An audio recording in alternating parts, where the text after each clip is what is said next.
11 വർഷമായിട്ടും ബാഴ്സലോണയ്ക്ക് ഒരു champions league കിട്ടിയിട്ടില്ല. ലാസ്റ്റ് 11 വർഷത്തിനിടയിൽ കുറേ ലാ ലീഗ് നേടിയിട്ടുണ്ട്, അങ്ങനത്തെ കുറേ കാര്യങ്ങളൊക്കെ നേടിയിട്ടുണ്ട്. പക്ഷേ ചാമ്പ്യൻസ് ലീഗ് മാത്രം അവന്മാർക്ക് കിട്ടില്ല. നോക്കൗട്ടിൽ എവിടെയെങ്കിലൊക്കെ ആയിട്ട് അവർക്ക് പളിപ്പും.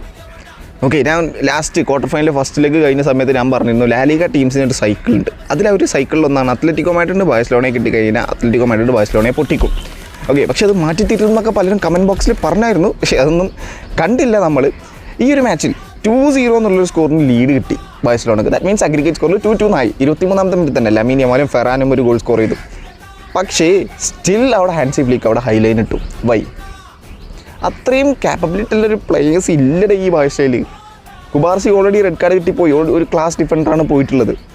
അത്രയും ക്ലാസ്സിലുള്ള ഡിഫൻഡേഴ്സ് ഇല്ല. പിന്നെ എന്തിനാ അവിടെ ഹൈലൈൻ ഇടണം? അത് ഗ്രീസ്മാൻ്റെ ഒരു കിടിലൻ ത്രൂ ബോളിൽ ആ ഹൈലൈനൊക്കെ സ്പ്ലിറ്റായി പോയി. ലോറൻ്റെ ആ ഒരു ബോൾ നേരെ കൗണ്ടർ അറ്റാക്ക് ചെയ്തു, നേരെ ലുക്മാന് കൊടുത്തു, ഗോളായി.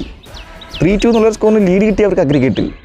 Y you have done that? ഇതുപോലത്തെ ഗോളുകൾ പലപ്പോഴും ബാഴ്സലോണ നേടിയിട്ടില്ല. 1-2 നേടിയിട്ടുള്ളൂ, പക്ഷേ ആ ഗോളിന് തോറ്റുപോകും. ചാമ്പ്യൻസ് ലീഗ് പോലത്തെ ഇമ്പോർട്ടൻറ്റ് മാച്ചിലാണ് അത് സംഭവിക്കുക. ഓക്കെ, എന്തായാലും കഴിഞ്ഞു. ഇനിയിപ്പോൾ ഒന്നും നോക്കിയിട്ട് കാര്യമില്ല, നെക്സ്റ്റ് ഇയർ പാക്കലാം. ഓക്കെ, അപ്പോൾ എൻ്റെ കണ്ടൻസും കാര്യങ്ങളൊക്കെ ഇഷ്ടമാണ്. ജസ്റ്റ് ചാനലൊന്ന് ജസ്റ്റ് ഫോളോ ചെയ്തോ.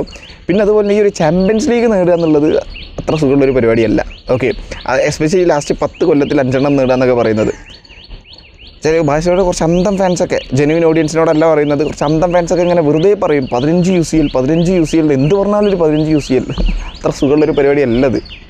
ഓക്കെ, അപ്പോൾ നിങ്ങൾക്ക് മനസ്സിലായിട്ടുണ്ടാവുമെന്ന് തന്നെ വിചാരിക്കുന്നു why they are calling Kings of Europe എന്നുള്ളത്. സോ അത് അടിച്ചടിച്ച് തയമ്പിച്ചൊരു ടീമുണ്ട്. അവന്മാരുടെ കളി ഇന്നുണ്ട്. ബയനായിട്ട് 2-1 സ്കോറിന് ഡൗൺ ആയി നിൽക്കുകയാണ്. അവിടെ അലിയൻസ് അറീനയിൽ പോയിട്ടാണ് കളിയുള്ളത്. എന്താകുമെന്നൊന്നും അറിയില്ല. ബാഴ്സലോണ എന്തായാലും ഔട്ടായി. അത്ലറ്റിക്കോ മാഡ്രിഡ് ക്വാളിഫൈ ആയി. അപ്പുറത്ത് ലിവർപൂൾ ക്വാളിഫൈ ആയി. ലിവർപൂളിനെ പൊട്ടിച്ച് PSG ക്വാളിഫൈ ആയി. ഇനി ഇന്നത്തെ മാച്ചിൽ എന്ത് സംഭവിക്കുമോ എന്തോ നോക്കാം. എന്തായാലും താങ്ക് യു സോ മച്ച്.